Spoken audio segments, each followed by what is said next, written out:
response and threat hunting specialist. I have close to 6 years of experience in cybersecurity. So I worked in different teams related to like I was working as a part of SOC. I was working part of engineering team. I was working part of a threat hunting, as well as currently I'm working as a part of incident response team. So which I call it as CSIRT. What is those terminology or what is it, we'll just speak it a little bit more in further sessions. So when it comes to the certifications, I have GCH, CEH. CCFR is the one from the CrowdStrike, which stands for CrowdStrike certified in responder, Falcon responder. And then AZ900 and AZ500 from Microsoft. And I do hold the Splunk power user. I'm not sure if that is still live or expired. Apart from that, when it comes to the questions that you could ask me, so you can always reach me out for any sort of questions related to SOC. IR is nothing but instant response, or any questions do you have on the SIEM management, or let it be usage console or as a user, or you can also reach me out for the EDR. When I say EDR, it's an endpoint detection and response tool. Which, what is it, and how do we use it, what are the few examples of it, we'll cover it in a further more sessions that we go on. And then CTI, cyber threat intelligence, and you can also ask me any questions related to threat hunting as well. When it comes to my previous experience, I have an experience working with a great service providers in the market. I started my career with HCL. It is one of the it was one of the great or the huge IT industry in India, as you all know. So I started my career with HCL as a cyber security analyst, and then I also had an experience working with one of the legendary service provider Accenture, as well as Palladian, which is formerly called as Palladian. Now it is rebranded or renamed or acquired by Atos. And then I have also worked with the Deloitte as a part of MSSP or CASSP, whatever, MSSP. And I'm currently working for an organization named Curtiva, and I'm working as an incident response analyst. So this is just quick background of mine. And feel free to call me Kiran. No more sir, nothing. Just keep it very simple. And I always love to keep the sessions very communicative or very interactive. So and also I have this a bad habit or the tendency of having a high rate of speech. So if in case you feel that I'm moving forward fast, little bit faster, or I'm going more depth into the topic, feel free to raise your hand and then stop me there itself. Not only for that, in case, let's say, whenever we are discussing about any topic, in case if you get any sort of questions, feel free to stop me there itself. You can leverage the opportunity that we have here as a chat on this particular media platform, or you can also use the WhatsApp group that we have. With that, I learned about myself. So feel free to, some of you come up and introduce yourself, like name, where are you from, and which domain you belong to. Yeah, those three details would be enough. Or if you have already the SOC background or cybersecurity background, a little bit introduction about it would definitely be helpful for the session.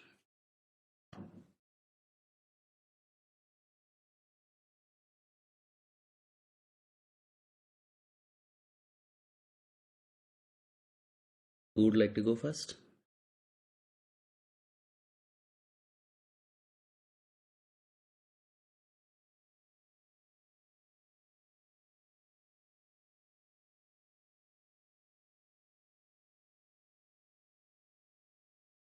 Good morning, sir. Yeah, again, Yes, feel sir. free to make it. Myself, Ameya Pandey. I have completed my BCA from MGM College. I also working.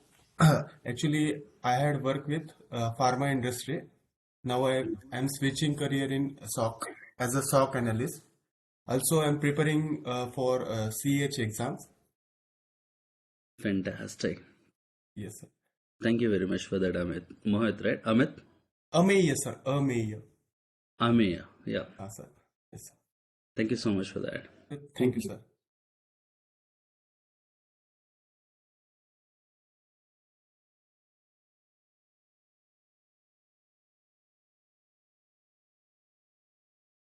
All right, that's fine. So whosoever, I mean, again, once again, I would like to remind you on this particular topic. In case If you come across any sort of questions or queries or any sort of doubt in between the lecture or the session, please feel free to stop me right there. You can unmute your mic whenever you want, unless until you don't have a disturbance noise coming from your end. You are always free to do that. And also, I do have the tendency of delivering the high rate of speech, so I request you all, whenever you feel like, yeah, I'm not when somebody is unable to catch me up, please raise your hand and stop me there itself. Yes. All right, shall we get started? Yes, sir. All right, so this is the outline. Hope you all can see my screen, and then you are all with me on the topics to cover slide. Are you all seeing the same screen or the same slide? Yes, time, sir, Yes, you are sir. saying. Yes, sir. So when it comes to the timeline or the topics that we'll be covering for this, so I have scheduled this session for the 2 hours for the first day. It will be from 8 to 9 and then 9 to 10. So this is how I schedule each and every slot of this particular hour. When it comes to the first hour, first we'll be discussing about few cybersecurity definitions. When I say definitions, it's a terminology that we use in the cybersecurity world, or I would say like as an incident responder or an attacker. So these are the terminology they very oftenly use. So I thought like, yeah, first giving an introduction about it, because these are the words which we keep using every now and then in the entire session. So I don't want anybody to get stopped or get, somebody don't know who, I don't want anybody to stop and see like, hey, what is this definition mean? So I want to make you all clear so that our going sessions will be very smooth and forward. And then for next 10 minutes we'll be discussing about what actually the incident response is, and later on we'll pass on taking the speaking more detailed session into the incident response life cycle, and I'll be explaining you each phase in it in detail. And also we will be taking the 10 minutes of break time at the end of the first hour. In the second hour we'll just deep dive into the ransomware, understand how it exactly works, and then we'll see or we'll review the response plan, how they created for ransomware, and how IR team works if there is any ransomware alert, or how IR team will respond for phishing. And then we'll have last 10 minutes for the question and answers. And again, as I mentioned, you need not to wait for the last hour or the last 10 minutes slot to push your to ask your questions or to put your questions. Feel free to ask your questions at any time of the session or in between any topic. All right, so without any Yes, sir. further, let me quickly go ahead and okay, so when it comes to the takeaway of this session, so as I said, I have kept in mind that this particular program or the session that I have designed or created on the incident response will focus from the beginner level, and slowly will keep progressing to the advanced and then expert level. So you may see the very logical or very basic theory, as well as you will see a high level of incident response creation and its phases and etc etc. So once we complete this session, we expect I at least expect each one of you should be able to understand what the incident response is, how the incident response team work, what is an incident response plan, and how incident response team work coordinate with all other teams in the organization, or how an incident response team would keep an organization security posture compliant. And also by I also expect some, at least you should be able to create one incident response plan on your own. This is what I want you to take away from this particular session. All right, coming to the cybersecurity definitions, these are the definitions that I want everybody to be very familiar with. When I say familiar, it's not like, yeah, I know it, I heard it. No, let's have it, or let's understand it very clear cut. So before that, I just want to ask you a few questions. So we'll start with the event. So what do you think an actual event is? What is an event as per you? Feel free to answer, anybody. The logs which is generated by the end devices. Perfect. Any occurrence in the company that we can record or It observe. is a authorized logs, sir. So unauthorized logs, it is like it is a like incidents response. Awesome. I would say like all of your answers are very clear to the very closure. I mean, very similar. So fantastic. Good round of applause for you all. So let me put it this way: event is nothing but a log or logging of an activity. When I say, let's say there is one number. Let's say there is one person, Amit, and he is swiping his card and then entering to the office. So there is an activity of somebody swiping his card and then entering into the office. So recording of that particular session or recording of that particular activity or logging of that particular activity is nothing or known as an event. You're getting my point? Yes, yes, sir. Yes, yes. Yes, All sir. right.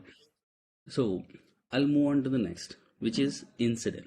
So anybody would like to take the call here and explain what an incident is?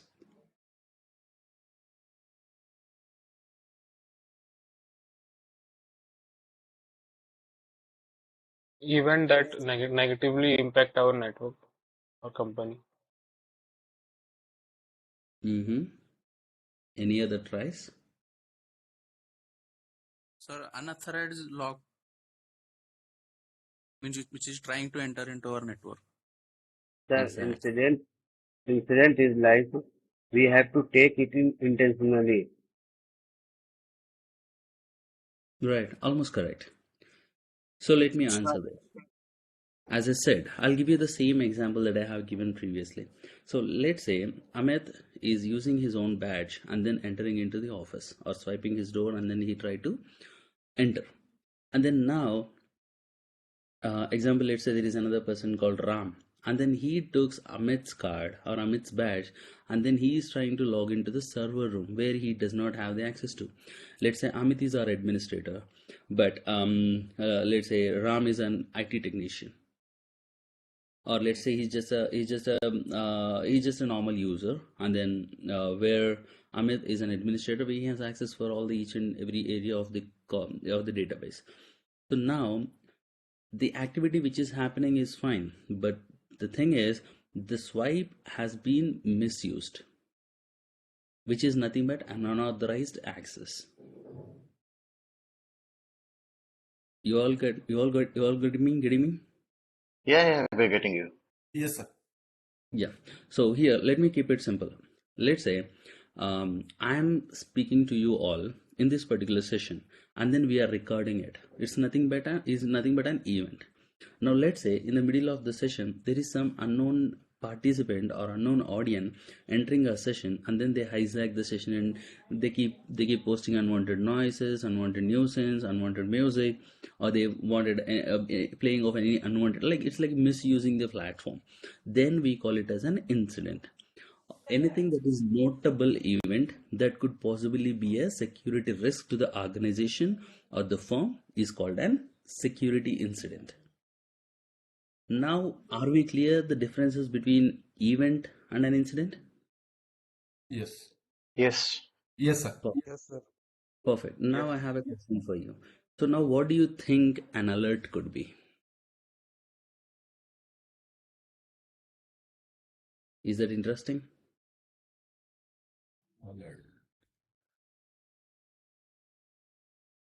Threat of posing security alert.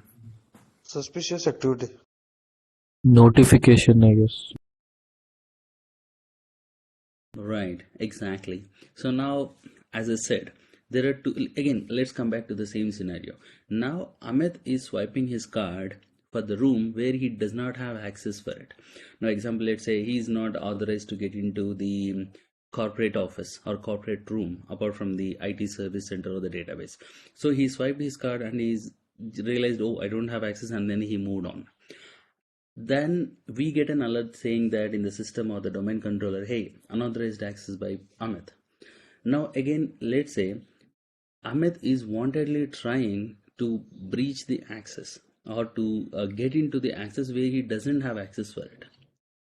Then the alerts keep on coming. So the common thing that happens here is the alert. Even in the normal activity or of the abnormal activity, alert is the common thing. And the first scenario, the event when Amit has swiped and realized, hey, I do not have access, let me move on, or let me get in touch with the IT team and to get the security access. That is something that we call as false positive. Or something, it is positive, but it doesn't harm any of our network. In the second scenario, he does not have access, but still he's trying to he's trying to exploit that particular access or authentication by swiping his access again and again and again. So in this case, the second scenario was true positive as a security incident, but the first case, it was a negative or a false positive, we usually call it in this cybersecurity terminology. Now you got the clear difference between what is an incident, an alert, and an event, right? Yeah. Yes, sir. Perfect. Now move on to the next thing, breach. So I don't want to put so many questions or the pressure on you people, so I'll just keep on moving, answering myself. But if anybody wish to answer in between, please feel free to do that. So breach, anybody would like to go for it? No, sir. Okay, so breach, as I said, let's say Amit is trying to access to one of the machine or the laptop where or let's say Amit is trying to log into Ram's machine or the laptop. So first he started guessing the password. He tried one attempt, second attempt, third attempt, fourth attempt, and then fifth attempt, and on the sixth attempt he was successful. It is like successfully breaching the security, successfully intruding into the cyber security defense system and evading the cyber security defenses, and then getting into the unauthorized access or getting into the place where somebody or the particular user or the attacker is not supposed to do so. Breach is nothing but a successful intrusion of a third party or an attacker into the environment. All right.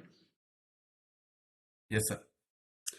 Okay. Now these are the very simple terms, suspicious and malicious. Why? The reason why I have added these two conditions here is these are the very confusing words or the confusing definitions of the statements in the cybersecurity world. I have been using analysts misusing them a lot, and any misuse of these particular words in any incident response plan or in somewhere in the real time or on hand job or let's say on the on hand work experience, then that would lead to a very improper impression. Yes. So I just want to make you all clear difference between the suspicious and malicious. So when I say suspicious, let's say we are handling one particular alert where we are not sure whether that particular IP addresses belong to a threat actor or not, belong to a hacker or not. So whenever we are not sure about it, not 100% sure, or we don't have any evidences, but still we suspect that could be the possible IP that hacker may have been using, then we name it as suspicious. Now let's consider the same type of alert. We know we saw an internal machine making connections to an external IP address, and we saw or we observed this particular IP address belonged to one of the threat actor or one of the hacker or hacker group. Then when we have the evidences from the VirusTotal or when we have the evidences from other open source threat intelligence platform, then we can clearly claim, hey, this is something malicious and this IP has been tagged to so and so threat actor group. So I'll put you this way. I on a bottom line, I'll keep as simple as that. Suspicious is something where you are not sure about it, or you don't have enough evidences to confirm it being malicious. There you can use suspicious. If it is malicious, malicious, you are 100% sure about it, and you are having some 100% evidences to confirm it as, hey, that is malicious. Any questions still here, team? No. No, sir. All right. Next, moving on to the threat actor. Threat actor is nothing but the one who performs the threat. We call it as threat actor or adversary or a hacker or or it's like uh, a hacker or a what do you say, a red hat or white hat. We call them as threat actors. And then the most word that you'll be hearing in the industry is TTPs. TTP is nothing but tactic, technique, and then procedures. So TTPs are the words mostly you'll be hearing when you're performing the investigation. Let's say there is any ransomware activity, technique and then tactic and its procedure. So technique is the way how they are performing it, tactic what is the target they want to achieve it, and then process is how they are doing it. And then I'll show you what exactly this is while we go further and take a look at the MITRE attack framework or any kill chain. And the second other point or the other definition that we have here is IOCs. Does anyone heard of this IOC before? Yes, Indicators of indicator of compromise. compromise. Yes, Exactly. indicator of compromises. Exactly. So what do you It's a think? list of compromised IPs. Mm, IP, URL, domains, hashes, and other. It can be anything. IP to Yes, sir. mhm. website or something. We Yes, can sir. say that is a piece of information that is a security breach or malicious activity that is occurred It's a outgoing previous with the computer security network. breach activity. Basically, So I piece would of the information will get like such as IP address, hashes, domain. right. I mean, all of your answers are completely close to what it is. So when I sir, say excuse me. go on, Yeah, internet of compromises what it means that attacker is has been successfully enter into a particular system and it gets particularly hacked by it. And further, what action we have to take accordingly, that all the planning that comes under the incident of compromise. mm, I'm not sure what you are exactly referencing to, but here the IOC which I'm referencing is indicator of compromise. Hope you Yeah, got my point. yeah, So exactly. Sir. Indicator compromise means a particular system that has been compromised means hacked by an particular type of user or attacker. right. Correct. So indicators of compromise is nothing but let's say there is an attacker or let's say a ransomware. So he first what he'll be doing is he might be sending email or a malvertising ad on the user's machine. So the IP address where or the domain which he used to send that particular phishing domains is the first indicator of compromise. And then whenever he send the link, there'll be an attachment. Whenever he send an email, there'll be an attachment or the URL to that end user should click on it.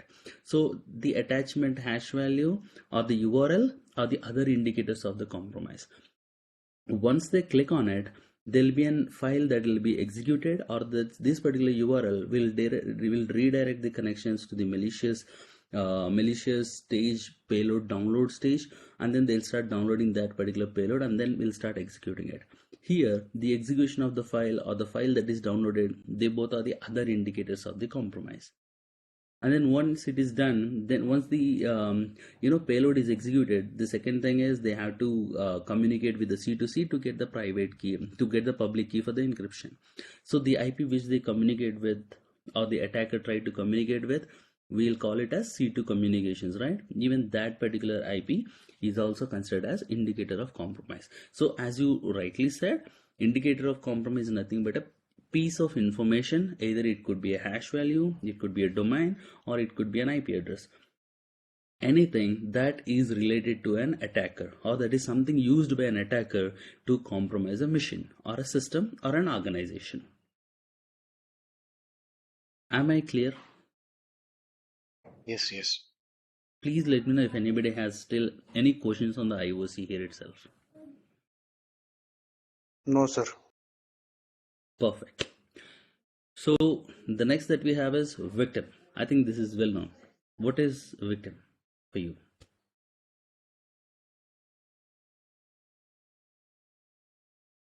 Who is being targeted? Who person Exactly. got attacked? Exactly. So victim is nothing but the one who got impacted or the one who has been compromised, or the one who has been targeted by the threat actor. All right, now we'll get into some technical discussions of the tools that mostly be used by the cyber industry. So antivirus. When I say antivirus, what do you guys understand? I mean, any idea how an antivirus works? Antivirus is an application Mm-hmm. that is designed to detect the malware and the viruses. It is work on the like signature based, heuristic based. So in the signature based, like it is having a multiple signature or related to virus. So whenever the virus is come, so it check the database in the signature, and the heuristic based check the behavior of the application. Perfect. That is perfect. I think that was a great explanation. I couldn't see your name here, but whosoever you are, that was a Nitish. okay, Nitish. It's a great explanation. Thanks for that. Yeah. Actually, so I'm working as an endpoint security. Oh, that's nice to So hear. we are dealing with some like endpoint, like semantic endpoint, checkpoint. All right, then I have a very interesting question for you. I'll ask you in a while. Yeah. All right. So moving on, I mean, I don't think, I think that explanation was great. Does anybody still have any questions on the antivirus and how it works? Or should I move on to ideas and ideas? Sir, does antivirus also has the sandboxing capabilities? As far as I know, no. Few having, Kiran, like semantic now in the latest version, it's having a sandbox technologies. So whenever something is come, then it's the like the threat will perform a sandbox. Yeah, it Then has micro deep security been also provides sandboxing. So yeah, maybe when I worked on the antivirus previously, I haven't had any sandboxing opportunity, but good they have it now. Thanks for that, Nitish, and the other one. No problem. Puneet. Other questions on the antivirus? We have Nitish, so he can clear all the questions.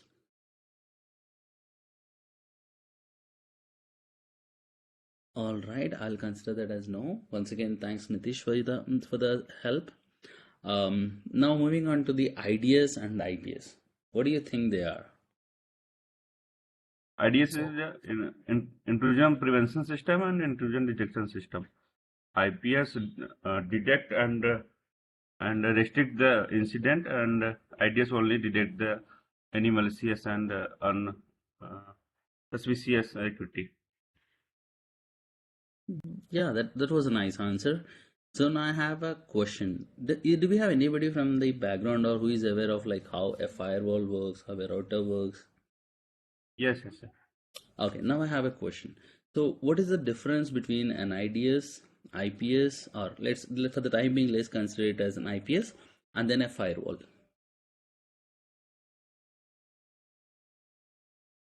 Sir, IDS detect.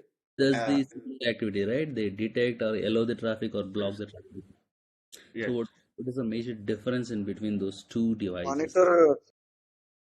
The firewall works on network layer only, network and transport layer only. IPS works on layer 7 and above of OSI layer. There you go. May I know your name, please? Puneet. Punit, that's a fantastic answer. So that's what exactly, somebody would be looking to hear that. So again, when we say the firewall, I mean, now the next gen firewalls, everything is coming or working on the layer 7, but when we go to the legacy firewalls, they only work on the layer 3 and layer 4. So when we say layer 3 and layer 4, they only work on based on the network header or network layer header, where it will have the source IP, destination IP, source port, destination port, protocol of transmission protocol. Only it will check just for those details. If it has the connection to go in it or it has a rule to go in it, it will just send it right away. You don't even check what exactly it's doing. Let's say Nitish is trying to communicate with Punit. And then what it say, Punit, not communicate with, let's say Nitish is trying to compromise Punit. So if we only have the firewall and then we are thinking like, hey, firewall, do we have the firewall and it will block all the connections or all the malicious connections, then what exactly Nitin will be doing is he will, encode this particular malicious payload as a form of DNS packet, and then he will send it over the internet to Puneet's mission. Now, when it comes to the firewall, it will check the network layer header. It will say, oh, it's just a DNS traffic. Let me allow it, because in any organization, DNS will be allowed by default for any mission to any mission, right? So, but inside the DNS, there is an other packet or encoded packet of other HTTP payload or any other HTML malicious script or JavaScript. So that's where IPS or IDS comes into the picture, where IDS or IPS works in the application layer, which is layer 7, where it will check at the payload and see if there is any, look for any malicious signatures. Signature is nothing but as in hash value. So if there is anything malicious or the URL within the particular payload, then it will detect it, and then if required, it will also prevent that particular packet there itself. Any questions on the IDS and IPS team?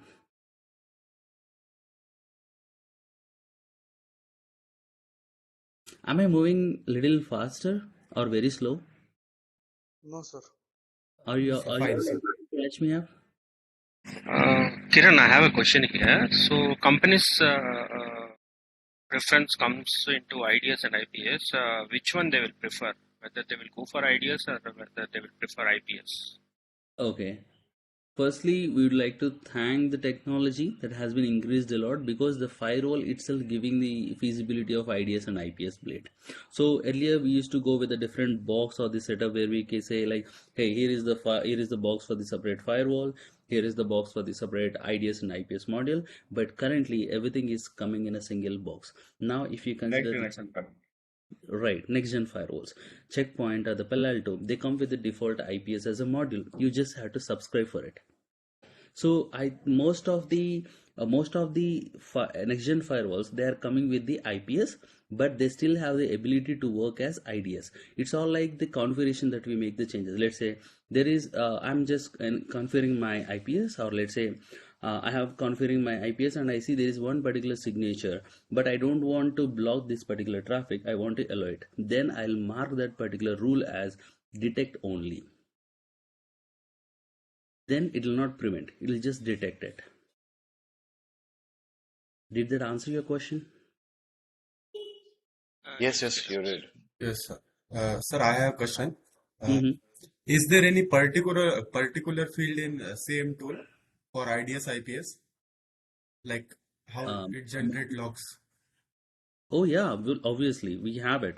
So when you go to, I mean, I'm not sure which SIM that you're familiar with mostly, because ArcSight, sir. okay, Oxide. When I say Oxide, there is something called device vendor or device product. Are you aware of Okay. this? Yeah, yes, So sir, yes, sir. yeah, and then there Yes, is sir. something device type. Okay, right, sir. So that is a place where it will show, let's say example, we have two different alerts. One come from the Palo Alto firewall and other thing coming from a Palo Alto wildcard or let's say IPS. So now device product would be Palo Alto, device vendor will be Palo Alto, and then device type will be firewall and network. And then here in the next event, it will be the firewall, IPS or IPS or IDS. IDS. Does that answer your question? Yes, sir, yes, sir. Thank you, sir. Feel free to call me Kiran. No formality, nothing. I'm just as you, sitting on the other side of the screen. That's it. Okay, sir. Thank you, sir. Again, man. I also have one question, Kiran. No problem. Oh yeah, somebody was speaking. Yeah. Yes, sir. So, Yeah, this IDS IPS is inbuilt in firewall or there is separate device? No. Yeah, that as I was saying, earlier it used to be a separate device, but now thanks to that particular technology that has boomed a lot, now it is in the single box. I mean, like single box is single setup. We just have to subscribe to that module. Everything is like software now, single hardware. All right. Thank you, sir. All right, I'll move on to the next topic, the definition that we have, which is blue team and red team. I think, Kiran, I have one doubt. yeah, please go on. What type of field set we should look for in IPS? For example, if we are attacked by SQL injection, Mm-hmm. then what should I look for in the logs? Sure. The beauty of the IPS is it has its own signature. Whenever there is any sort of detection, it has some signature which says like, yeah, SQL injection detected, or let's say RDP brute force detected, or let's say ransomware malicious payload detected, or SQL injection detected, or cross-site scripting detected. So based on the signature, it has its own naming signature that has you have multiple portals, let it say from Palo Alto, or there is one more portal which I most often use is not. It will describe each and every signature and then what actually it detects. So looking at those particular signatures or the IP address would definitely help you out to figure out what actually happening or what actually coming from the external IP address. Did that answer your question? Yes, thanks. Yeah, thanks. Kiran, actually, I'm just asking if we use NSW, next generation firewall, then Mhm. IDS IPS is come to role or not? I wasn't clear with your question. Could you please repeat that if you don't Uh, mind? no, I'm just asking if I'm using an NSW firewall, next Mhm. generation firewall, then we need to use IDS IPS or not? I mean, there are. It's a controversial, or it is a topic that needed discussion because there are two scenarios. Because I personally, being an incident response analyst, I love to have my IPS IDS on the firewall. At the same time, I do love to have as a separate box within the intranet. You're getting my point? There are two Yeah, different type of traffic. One is internet connection and then intranet connection. The connection which goes from inside to out or outside to in is something that we call as intranet connection, or I mean internet connection, right? internet. So something that we communicate within the sites. Now, example, let's say you and then there is one other person who you both are in the same street or the same city, and then when you both are communicating, let's say one person got compromised, then how will that be detected? There's no way that that traffic can be detected, right? So if we have an IPS in between, or we'll ensure like all the connections from one side to different side are going through firewall, or sorry, IPS or IDS, then if there is any malicious lateral movement or any kind of external spread of an attack, that can be easily identified. So I recommend having one at the external firewall along with the connection, and one internally having a separate box of IPS and IDS. Did that answer your question? Yeah, I get it. All right. Any other questions on this? Looks everybody are mostly interested for IDS and IPS. Happy to see that. Kiran, I have one more question. Somebody brought SQL injection. Mm-hmm. So, if we want to generate an event rule, we can generate based upon IDS, IPS signatures, and as well as next generation firewall signature. And also based upon the database what we are using. So, if we want to generate effective rule, so which one is better? Like we have to go with the IDS, IPS one, or next generation firewall, or database? Which one we can use create better event rule? Definitely, I got your question. So, your question is, what is the best source for the use case creation, right? So, Yes, correct. when I say use case, it's nothing but a trap.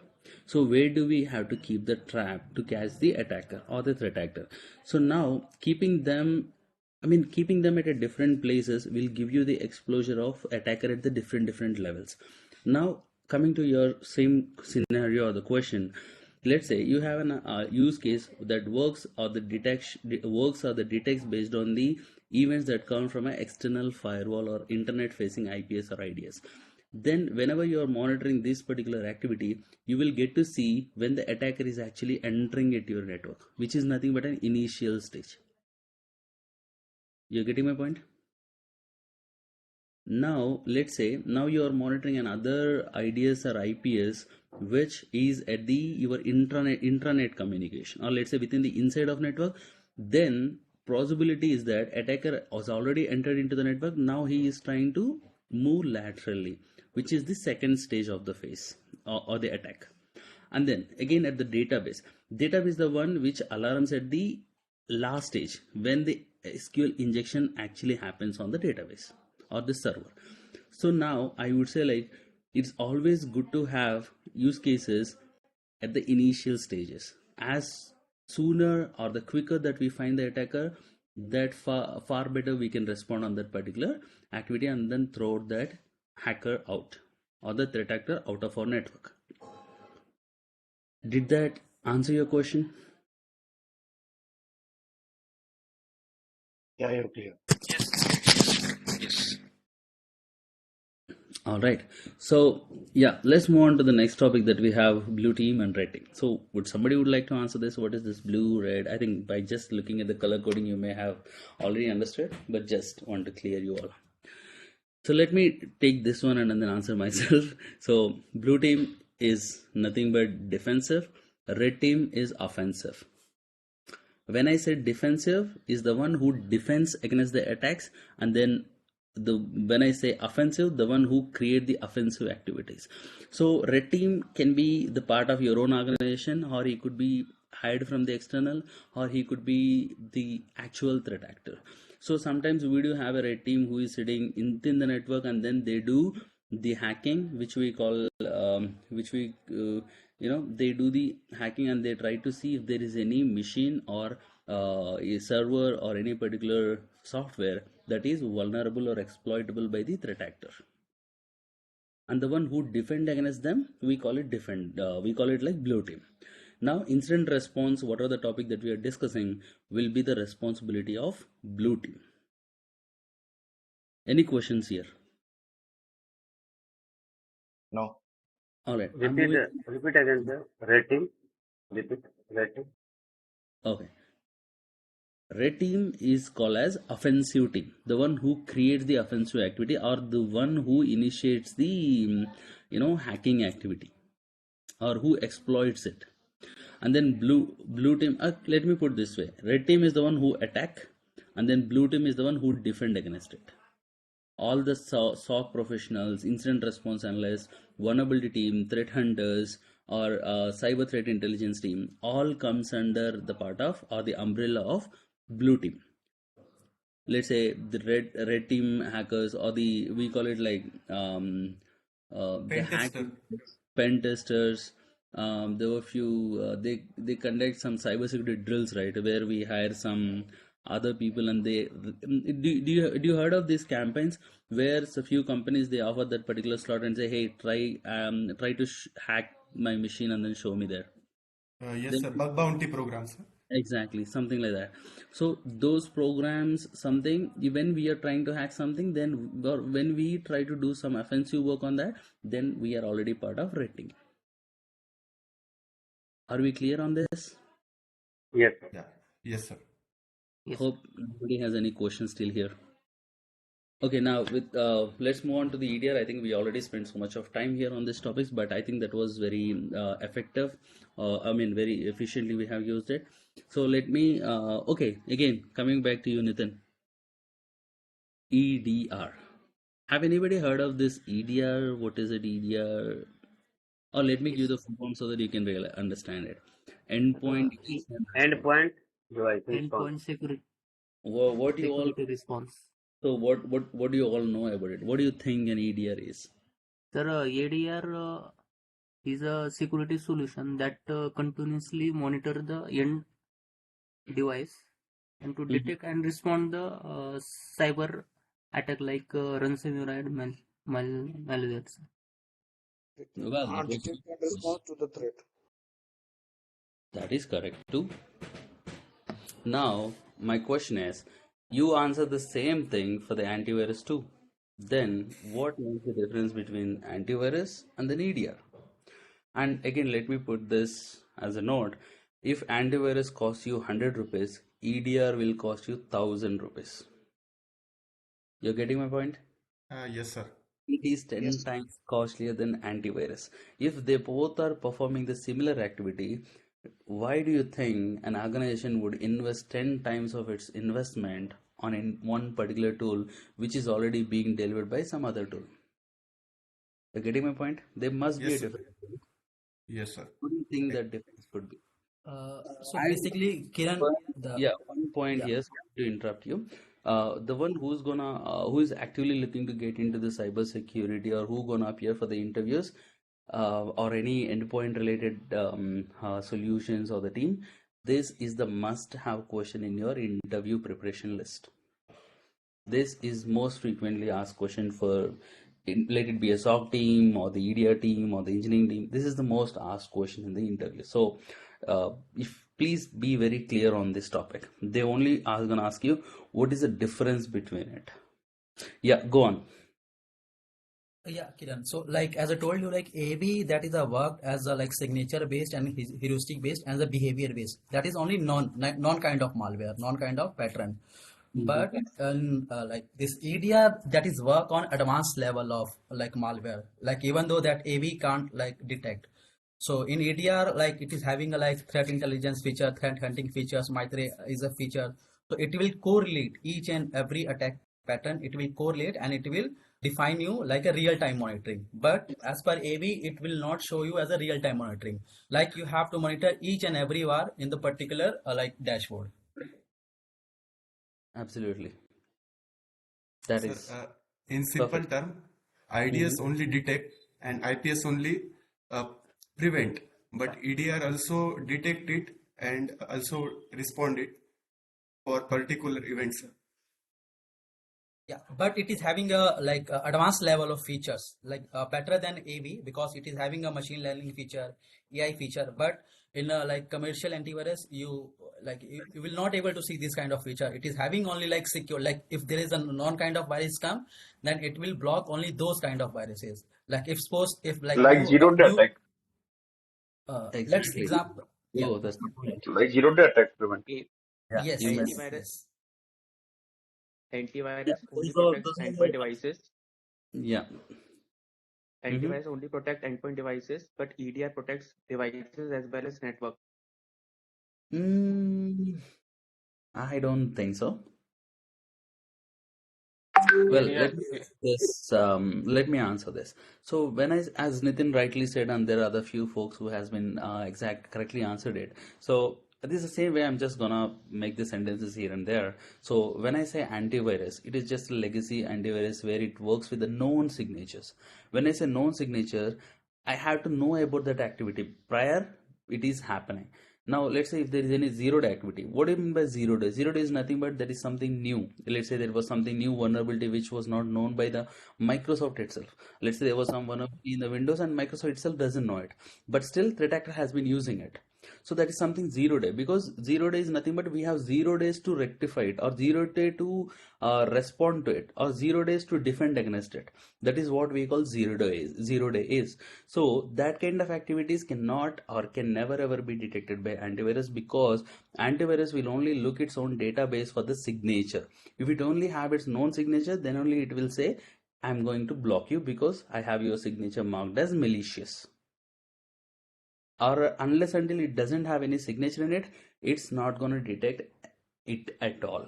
For example, let's say there is any fileless malware. Have you heard of this fileless malwares?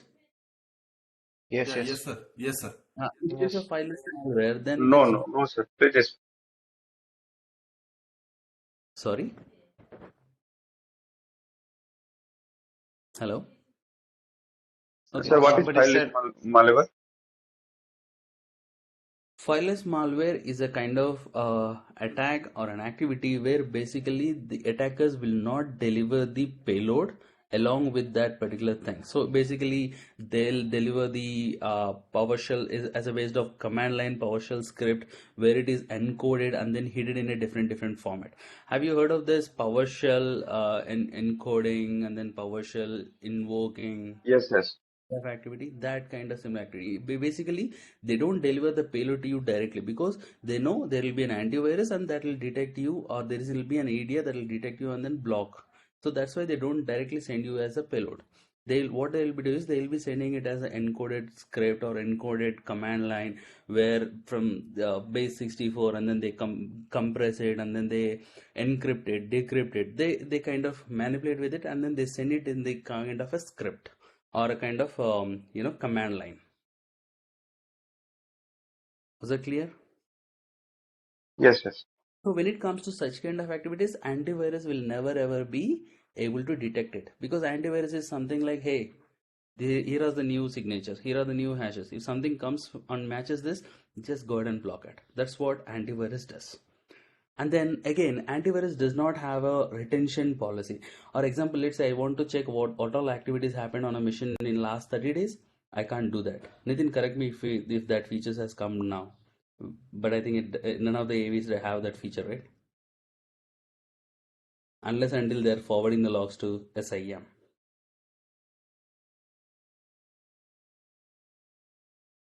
Okay, all right. I think that was yes. And then none of the antivirus, I mean, most of the antivirus tool doesn't come with a real-time sandboxing tool. And then the best differences that makes with the EDR and the antivirus is the response stuff.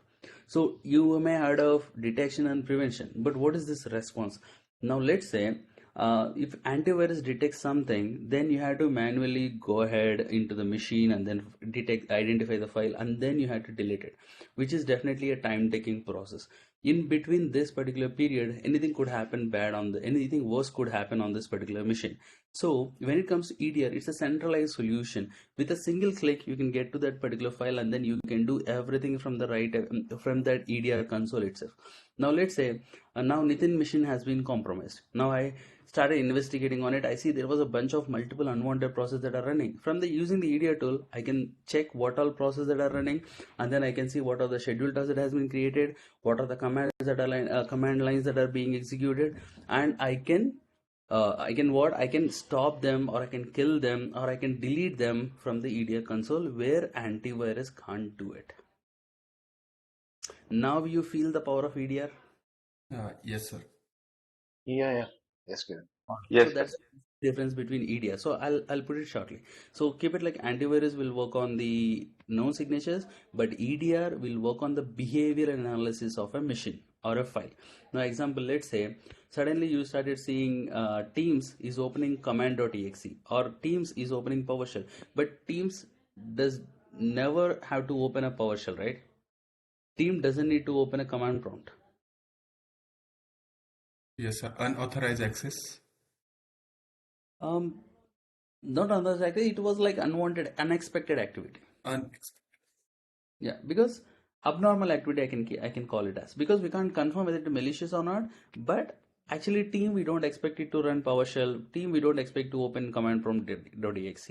So if it is doing so, then we need a pair of eyes looking at it and then determining whether it's a part of malicious activity or not.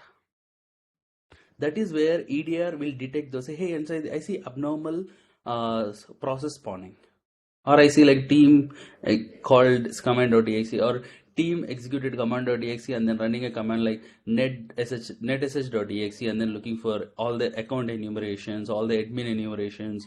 That kind of activity can easily be detected by EDR, but not by antivirus. And then extra, there is a sandboxing feature. I don't know how greatly the antivirus has built now, but when I compare with the sandbox, I mean, if I want to share my experience with the EDR sandboxing, that's fantastic. Just upload the file or give it a URL. It will give you the complete list of what bad it could do to you, and also list of all the IOCs where you can definitely create a great incident response response report, or I would say like IR report with it. All right. Any questions there? Yes, sir. Where to learn, sir, this technology, EDR, XDR, NGAV? EDR, it is just a technology as a SIEM, but it has a different vendors they serve or provide these services. So the one which I mostly love is CrowdStrike. Even I am certified as incident responder from CrowdStrike. And then the other thing, the other solution which I like is Defender. Have you heard of this Microsoft Defender? Yes, sir. The little icon Yes. with threat detected, virus detected, keep popping up every now and then. Yeah, that's the Defender. Yes, sir. So that we have for the corporate or the enterprise level license, which does all the things for us. So they both are the well-known, I would say like IPS. I'll just cover it in a little bit. What are the vendors that we have in each solution? Okay.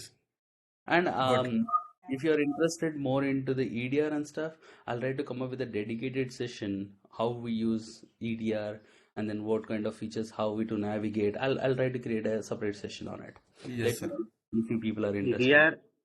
including sir EDR, HDR, and MDR also, sir. Sure, I'll definitely have a presentation on that soon. Yes, sir.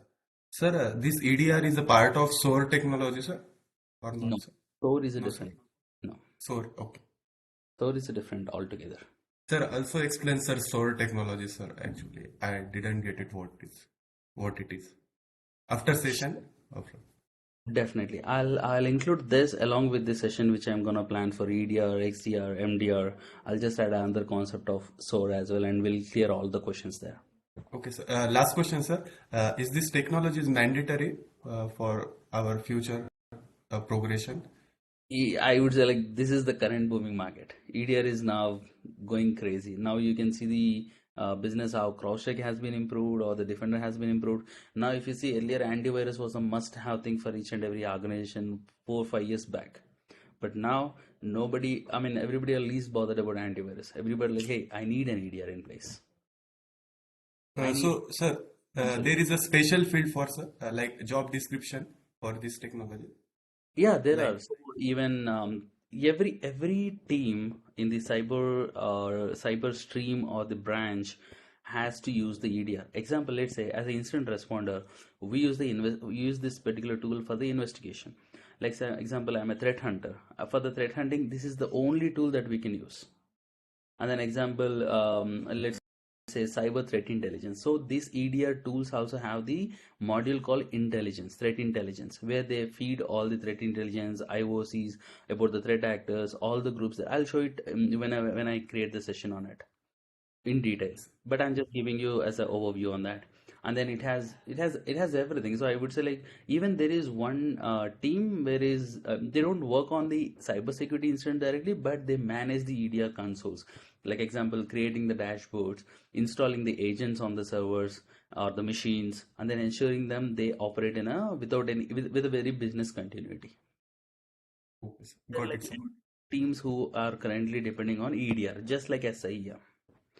But I would say like SIEM kind of outdated now, not outdated. It has been its importance has been pushed a little below now, and then EDR is leading currently. Any Excuse me, sir. question? Sorry, I Sir, couldn't. yeah, when you explain the EDR and HDR, is it possible to do it practically that how we have to operate and this because at present, sir, many of the interviewer ask about the EDR and how you work on it and how to get rid of from the whatever the real threat handler and antivirus means malicious. So practically, I don't have knowledge. If theoretically, if I have knowledge, then only means I want to work on practically, sir. So please I highlight complete that part also, sir. Definitely. Thanks for bringing it up. Your good name, please. Yeah, Kundan Verma, sir.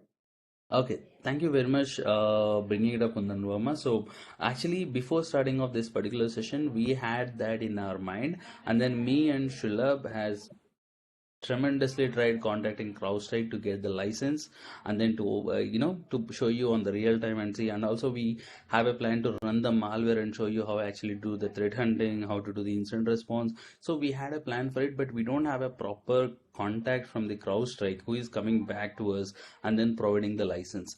So we are still doing more than our best to get that particular thing. Even but the thing is like we don't have a proper response from the sales team of the CrowdStrike.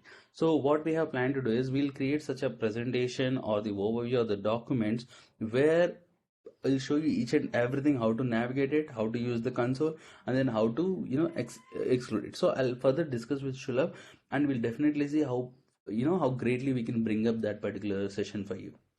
But I'm promising you we'll definitely keep our best. Give our best. Okay, thank you. All right. Sir, I have a question, sir. Mm-hmm. Is there any possibility of EDR is integrated with the same tool, sir? There are integration. I mean, nothing but integration. It's like EDR logs are being forwarded to. See, EDR has different mechanism. It has like events, it has logging, it has detections, and it also has an incidents within it. So all these logs are forwarded to SIEM for the further use case correlation. or further reporting or data retention. Like example, if you say EDR, it depends on the vendor to vendor. If you consider CrowdStrike, it has a retention period of around 60 90 days or 1 year. But let's say if you want to store it for more as per the company policy, then we obviously have to send it to SIEM for the longer retention periods. Okay, thank you, sir. All right. I don't wanna spend much time on SIM because I'm definitely sure Shulab would have definitely would have covered his own best on the SIM. So I think you all are clear. If somebody still want to know or have any questions on the SIM, please feel free to shoot. No. I'll No, sir. consider that. So next, moving on to the my favorite terms or the terminology that we use is CSIRT, CERT, and then DFIR. I I expect you may have seen these words somewhere on your job description or some LinkedIn profiles or somewhere, right? Yes, sir. So CSIR stands for Computer Security Incident Response, or you can also name it as Cyber Security Incident Response Team. And what they do, what is it? I'll cover it. That is what the topic entire I have planned for, so you'll come to know about it. CERT is nothing but Computer Emergency Response Team or Cyber Emergency Response Team, and then DFIR, Digital Forensics and Incident Response Team. They both are same. They do the same thing. Only they lag in point person and they do the different kind of activities. All right. I'll move on to the next slide. Do you guys have any questions on any of these definitions still? Yes, sir. This DFIR, sir, Digital Forensic Incident Response, sir. Mhm. Sir, what is purpose of, sir, this Digital Forensic Incident Response? Okay, all right. So I'll cover it in a bit when we are actually discussing about the roles and responsibilities of an incident responder. Will that be okay? Yes, sir. No problem. All right. So anybody wanna go for a quick break, or should we continue? Or you wanna take break some other time, or break now? 5 minutes, sir, for 5 minutes only. All right. We'll get back. We'll get back again, or we'll resume our session. Take 10 minutes. We'll resume our session at 9:20. Yeah, sure, sir. Okay, thank you. Thank you.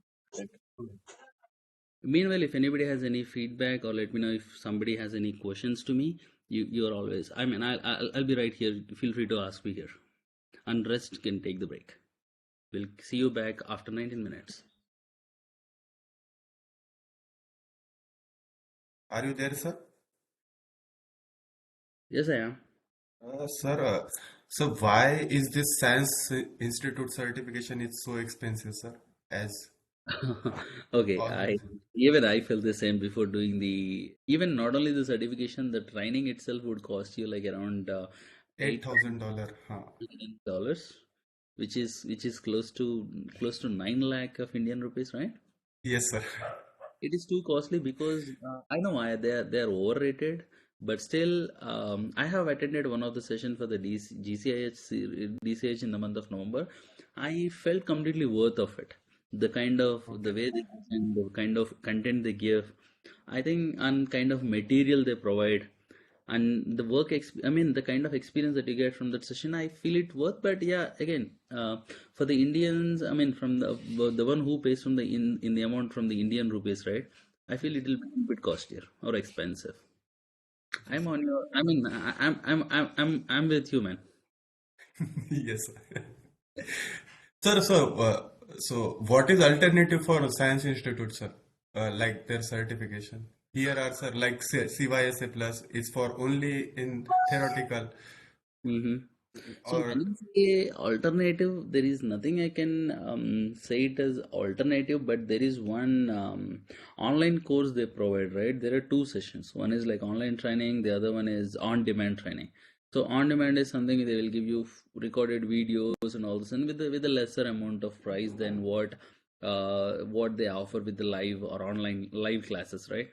Maybe that would be okay. one of the reasonable option to go with. And the second thing is, I know I have plenty of my friends who haven't even attended the training, but still they made themselves to clear the certification. So certification would only cost you $990, Okay, which is around close 1 to lakh. 3,000 rupees.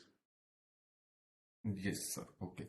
All right. So I think when I compare with this training, so if you are confident enough and if you feel like, yeah, I can do it without the training, then yeah, that is the best way to do.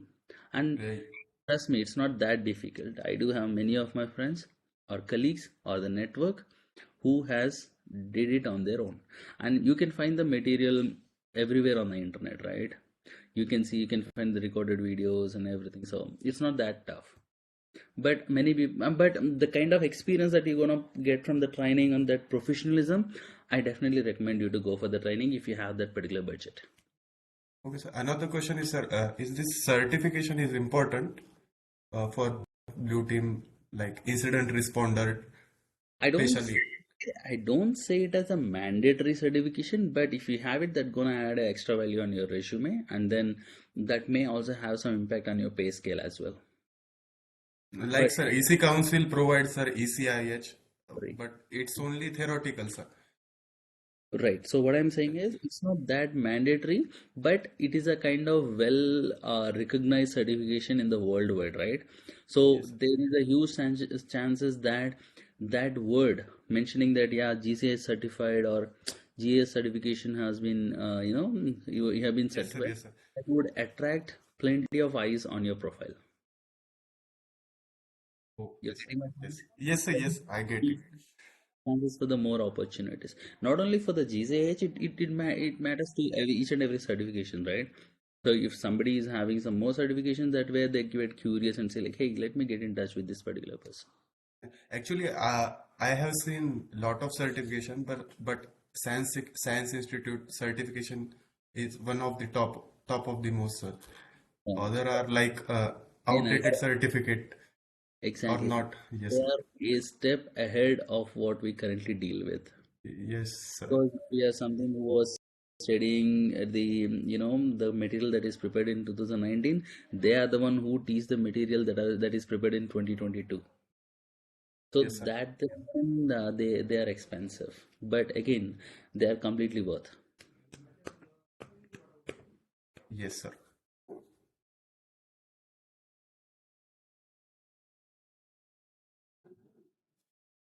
I would be happy if you people can call me Kiran. Sir, actually, I am just a student. I don't have knowledge. Sir, you Doesn't are my guru, sir. It doesn't matter.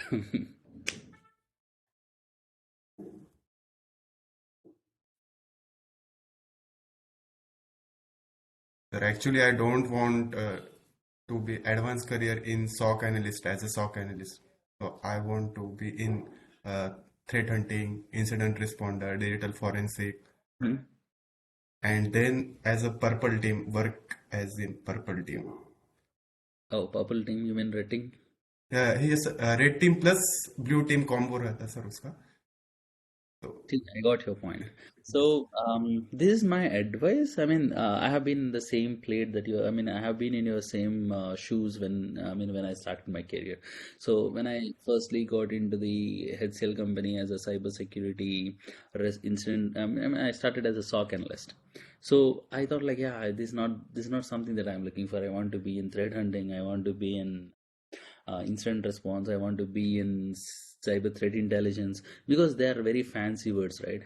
Even when you yes, sir. say like, hey, I work for cyber threat intelligence, it's like, hey man, that's boom, you do something great things. But in reality, it's like these all teams help SOC. They are the Okay. subsidiary teams who gonna help the SOC. So SOC is the ultimate. They are the first level warriors or the first line of defense for any organization. So I definitely recommend you to, if you get an opportunity, that is well and good. If not, working as a SOC analyst for 1 to 2 years will definitely give you a great experience. Now you know, right, being in a SOC team, what actually you need. So now if you move on to the threat hunting, it will be very damn easy for you.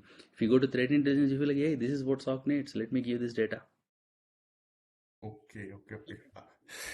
Let's say if you're into instant response, being in a SOC, you know what all the use cases that you need. You know what is the playbook, how to create a playbook for it, how to create a response plan for it. So that way it makes your job really, really easy.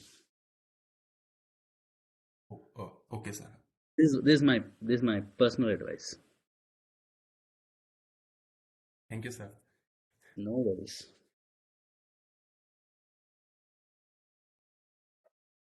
Sir, in the slide mentioned that TTPS. Yep. So could you repeat, sir, once? Tactic, technique, procedures. What is it, sir? Okay, let me explain you this way. May I know your good name? Kundan. Okay, Kundan. Now let's say you are having a thought of killing Nitin. Okay. Okay. Your aim is to kill Nitin. Now, what is your target? How to Nitin. proceed? To kill Nitin. Kill Nitin. Yeah, fine. That's Yes, sir. so. How you would like to do it? I mean, how do you plan to kill him? Whether it could be like giving some poison, or you can take the knife and then stab him, or there are multiple ways, right? Now, let's say you decided to, kill him with a knife. So the plan that you decided is like kill him with a knife. Now, what do you want? You need a knife, right? Whether you need a small knife, big knife, sharp knife, that is something that you have to decide on your own. Am I right? Yes, sir. Then where to implement it, how to implement it, that is something we call it as a reference, as a procedures. Now let me give it. So now your target is to kill Nitin, and tactic that you are gonna use is to kill him with a knife, and the tools or the technique that you are using is to use a short knife or a sharp knife. And then this particular guy will be alone in this particular time, and then you go and execute it. Like the same way, threat actor target is to attack. Let's say his attack is ransomware. Then what is his technique? Technique is like, let's say it could be a WannaCry, it could be a royal ransomware. Any sort of ransomware is a tactic to encrypt it. And then technique that he gonna use, whether it could be delivered by phishing, or it could be by malvertising, or it could be like remote RDP brute forcing. That is what we call it like technique. And then process how he execute it is called like TTPs. And combination of all these is called as something TTPs. Okay, sir. Does that answer your question? Yes, sir. Please let me know if you still have any questions. I'm always happy to help, or keep saying till you say like, yeah, I'm okay, I'm fine, leave me alone, I'm okay, I got it. Sir, is a company pay for our training, advanced training or certification? Some companies pay. It depends on the company to company, but usually every organization they pay for training. I mean, they basically pay for the certifications, but training only few companies does. It again depends on the complete company policies. Yes, sir. What type of companies, like MNC only? I can't say exactly, because I have an experience working with the startups. I have also experience working in the MNCs. I also have working experience with the big fours. So I haven't seen any such familiar pattern where I can say, oh, only these companies provide you this particular feature. No, I haven't seen that. It's just their policy. If they want to do it, they'll do it. Sir, I was talking with a girl on LinkedIn. She was an incident responser in IBM. So all her certification was paid by her company, sir. Again, Please. as certifications will be paid by the company, they'll be Yes, reimbursed sir. by most of the companies. But the thing is, training. Now, example, let's consider SANS GCH as an example. If you want to go for certification is nothing but $900. Everybody can afford. But if you want to go for the training, that's something that leadership has to take a call, because that is where it involves $8,000 extra dollars, right? Yes. Okay. Got it, sir. For Company to company, or the project to project. yes. Kiran, how do you keep yourself updated with the latest malware news? Any website or something? Yeah, the best tool that I would say, like Twitter and then LinkedIn. They both are ultimate. If you keep feeding, I mean, if I spend 1 hour on Instagram, I at least ensure like I spend 10 minutes on the LinkedIn parallelly, or 10 minutes on the Instagram. And the kind of knowledge that I get, or the kind of updates that I get from that particular platforms is absolutely fantastic. So any And particular page or something that we follow? Particular pages. I don't say anything particular. I'll just keep enrolling whatever I feel like. Yeah, that whosoever I feel like, yeah, this guy makes sense, or this guy feel like, yeah, he's speaking correct. Then I'll just go and subscribe for it. I mean, I'll just follow him. Yes, sir. There is a guy, sir, John Hammond on YouTube. I love him. Yes, sir. He is extraordinary, sir. I'm crazy. I mean, Yes. the kind of lab that he do, I'm crazy about it. Yes, sir. Sometimes I really don't know why I am watching this video, sir. Actually, I don't understand what he's saying, but Okay. but I still watch it. But his analysis of the kind of description is very deep, It very is. technical. I mean, I don't think they are the videos that are meant for the beginners. But definitely, once you start being in the cybersecurity field, and then you're like, yeah, you know, in and out of it, then definitely you're gonna love those videos. There are some section of John Hammond and Try Hack Me, sir.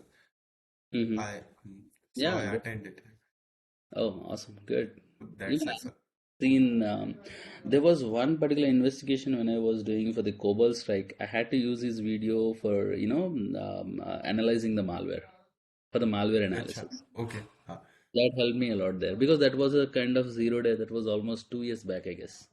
That was Cobalt strike was the era where Cobalt strike has been very greatly been used.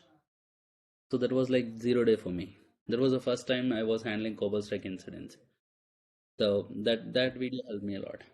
Yes, sir. There is another guy, sir, Ipsec. You know, sir? Who was that? Ipsec. IPPSec. He have also, sir, immense knowledge, sir. Okay, not sure about him. I haven't heard of it, but yeah. Yes, sir. He is a he is in architecture department in Hack the Box, sir. Oh, that's great. Okay.